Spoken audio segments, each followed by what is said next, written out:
We're about to hop on a train through the Verde Canyon, and we've heard mixed things. So today, we're gonna find out if it's worth your time and money. We're pulling into the Verde Valley Railroad. No, Verde Canyon Railroad. Yep. We're gonna take a train ride today. So it's 11:56. Our train takes off at 1 o'clock, 1 to 5 is our train ride.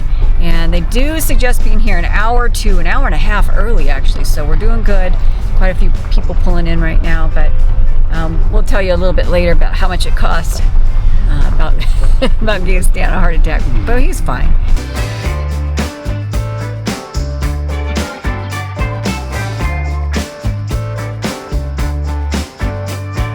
Hi, how are you? Yes. Last name? Winehammer, W-I-J. So we can board actually at 12:45, and it is 12:07. So we're wandering around the gift shop. It's super easy. There was a couple people in front of us. They move it real quickly. We got our tickets. We paid online, $323 for 2 tickets. I know, I'm surprised Stan's holding on to the camera. It's a little costly, but I think it's gonna be worth it. You guys can tell us at the end. Let us know what you think.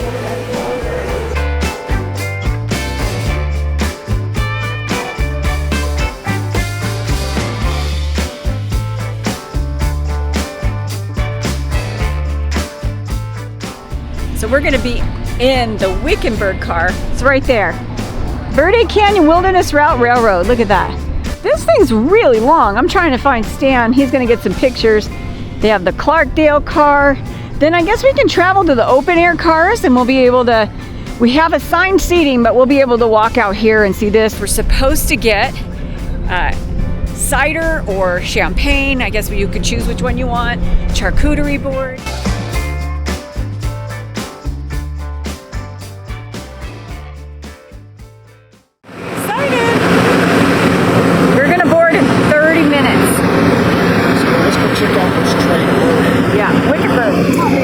So a fun thing, we're traveling with our friends Lori and Jeff, as you know, and we are going to be able to sit together. When we place the order, we were together. Doesn't matter, you don't have to be. But as long as you have the order number of the people you're traveling with, then you put it in your information when you're buying tickets, and they'll seat you together. We're going to see a power plant. We're going to pass Tuzigoot National Monument. We did see that the other day. We're going to go over the SOB Canyon Trestle. Whatever. We're going to go through a 680-foot tunnel and to Perkinsville and back. It's going to be about a 4-hour trip. You can take stuff onto the train with you. So they have food here. Jeff's hungry, so we're going to go check out what they have.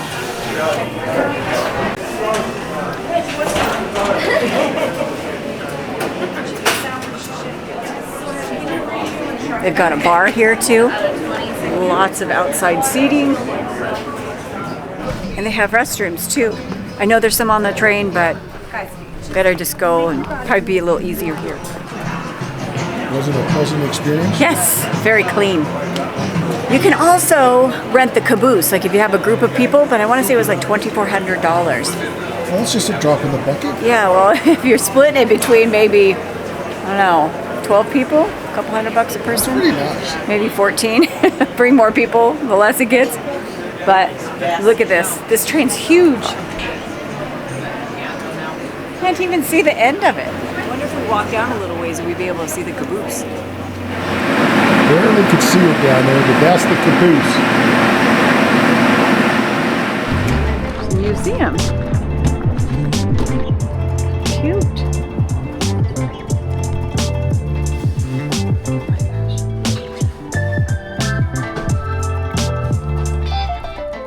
So this is the engineer.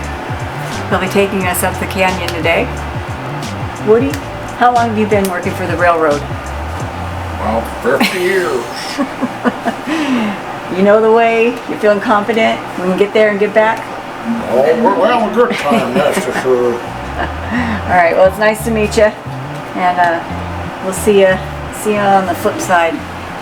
Oh, look at that. What is it? A macaroni salad and then chicken fingers. By the way, that salad last night It was good, huh? Doing? Great, Ryan. How are you? All right, I'm doing all right. Thank you very much. Do you guys know where you'll be boarding today? Yep.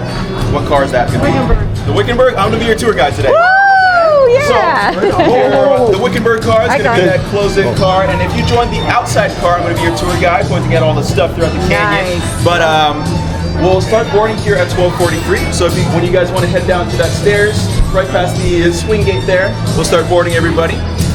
And yeah, we'll see you guys up there. All right. All right, thank All right, you. We're row 8 and seats C and D. So you guys are A and B. Okay. Perfect. All right. Perfect. What's up? Folks, we're on the Wickenburg today. Just have jackets. Awesome. Waters. All right, we'll get you guys boarded. You'll head up to the left side, all right? Sure. All right. Hi, welcome aboard. Hey, thank you. Welcome. Your row number is your table number, and it's on the edge of the table. All right. Thank you. I think you're in these lucky seats. We are? You are. I think number 8. Yes. Yeah. Oh my gosh. Lori, this is our seating. This is the best You seat got ever. a key card. Oh my God. Check it out. Wow, I feel really special. Me too. Nice. Have fun, you guys. Look at that. I'm going way first class on an airplane. This is amazing. Such a happiness, So what do you think? Oh my gosh, I don't know how this happened, but hey, it's nice to travel with friends. Hey, because they're going to put you together, so I don't know, this is pretty amazing. We're kind of like a private little area right here. I want to go over there and just want to take a peek and see how everyone else sits. I think it's kind of similar. This is amazing. So there's a restroom on the other side, a little bigger than an airplane bathroom, but it'll work. So cool.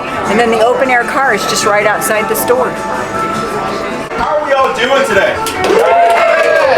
Excellent. All right. Like you said, my name is Ryan. I'm going to be your outdoor tour guide, sort of. I'll be pointing out all kinds of fun stuff throughout the canyon. I'll be sharing some of the history of the valley we'll be traveling through today. I'll also be pointing out all kinds of ruins, and there's not that many. We're going to be pointing out some ruins. There's some fun stuff, all kinds of historical areas throughout the canyon I'll be sharing with you guys. Also, I want to share with you all the rock formations. What a family! Yes. Cheers! Cheers! Cheers! Cheers! Cheers! Cheers! I don't want to spill it. It's so good. Okay, what else we got to drink? So you can choose between champagne and sparkling cider. So we went with the champagne.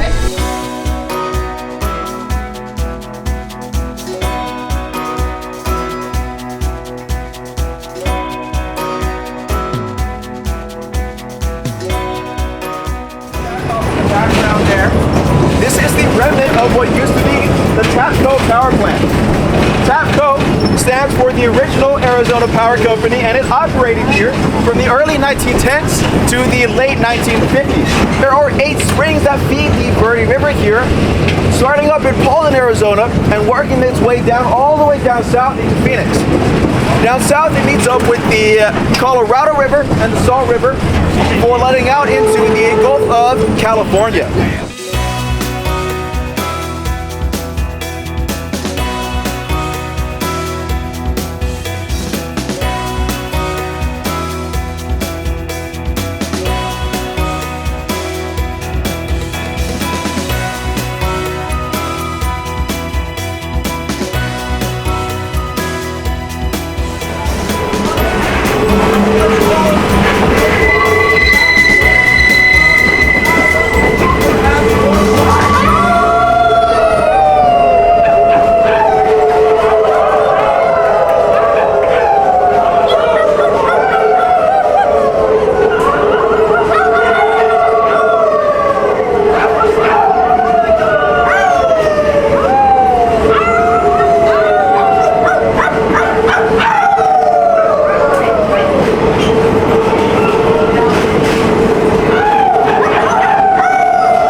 right there. Holy coyotes.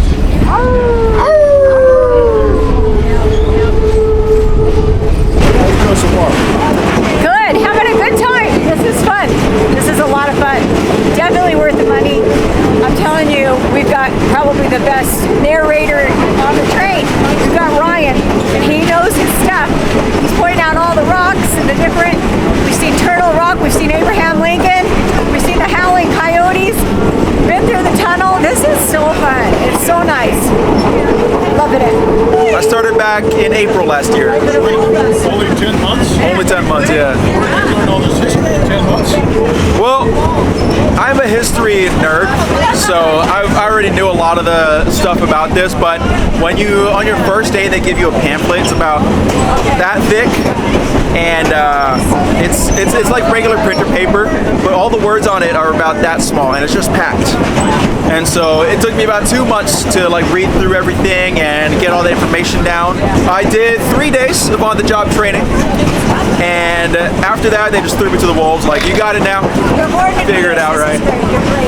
I appreciate that, thank you very much. One up there, you're gonna see there is a white bar of rock that goes across the entirety of that cliff face over there, and in between columns of that red rock limestone, sitting on top of that white bar of rock, you'll see a small cave. And if you look real close, in the bottom of that cave, you'll see that eagle nest. I'll describe it to you again when we get a little bit.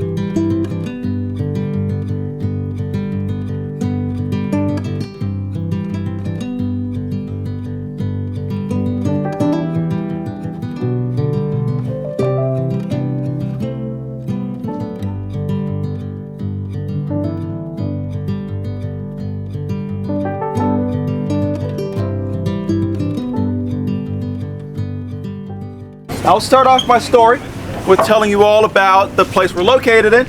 This here is called Perkinsville. That little town there, like I said, served as a whistle stop from 1912 to the mid-1940s. Originally, it was established by a man named Anthony Perkins. Mr. Perkins was a cattle rancher, and originally his family was from Texas. He decided to pick up his 1,400 cattle, his family and some of his ranchers and a few of his ranchers' families, and move over to Arizona, which at the time were still territories. This was in the late 1800s. Mr. Perkins purchased a plot of land in Holden, Arizona. So he set out on a trek from Texas to Arizona. The plan was to make it here by about 6 months. And by the time they actually got to Arizona, it was over 18 months later. By the time he also got to Arizona, he'd learned that the land deal had fallen through. Like I mentioned, he'd purchased the land over telegraph. And on the entire trek here, he couldn't tap to any telegraph. And so they assumed he'd been lost. And so they sold it out to another family. Oh no. Learning this after he got to Arizona, after losing about half the herd and 2 of his daughters, they were very invested in staying in Arizona. He had worked out another land deal. He'd purchased this plot of land. The original land deed stemmed from these mountains right behind you guys here, all the way back to the hills, beyond the hills we can see here. Roughly 50,000 acres large. It's a massive plot of land. Today though, the Perkins family still own much of the area here. They've sold off large portions of it to make ends meet over the years. They only own about 284 acres. We're going to pause on that really quick though, because over to our right side, I can hear them coming by, our 2 locomotives. These locomotives were built back in 1953. They served, after being built up in LaGrange, Illinois, they served up in Illinois for about 20 or so years. They then served another 20 years up in Alaska for now. And after being retired, after roughly 40 years of service, they sat in a museum in Northern California.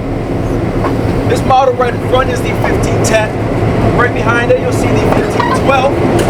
The snow plows on the front of them are original. They're really circled.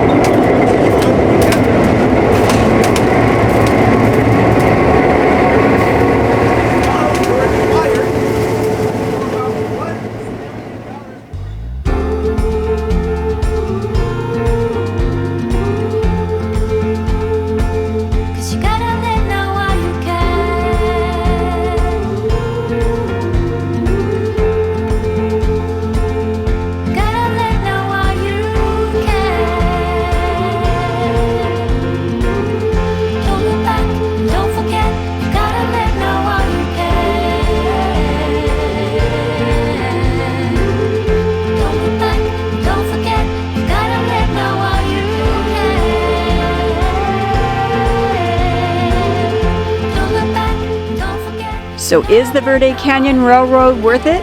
For us, it absolutely was. And if you enjoy real RV life and finding spots like this, make sure you hit the subscribe button and come along with us. Okay, we made it back from our trip at the Verde Canyon Railroad, and long day because we had to leave here about 11:30, and it's about 5:30. It's not too far from the Thousand Trails Verde Valley, but long day for Molly. So what we were able to do is contact a rover. I got my friend to thank for all that. Set up the rover, and then you can see our trailers are parked next to each other. And we got a hold of Simone, and she bought back and forth. She spent time with Molly, walked Molly, spent time with Monty, their dog, and walked Monty, took care of him, and it worked out great. Worked out so good.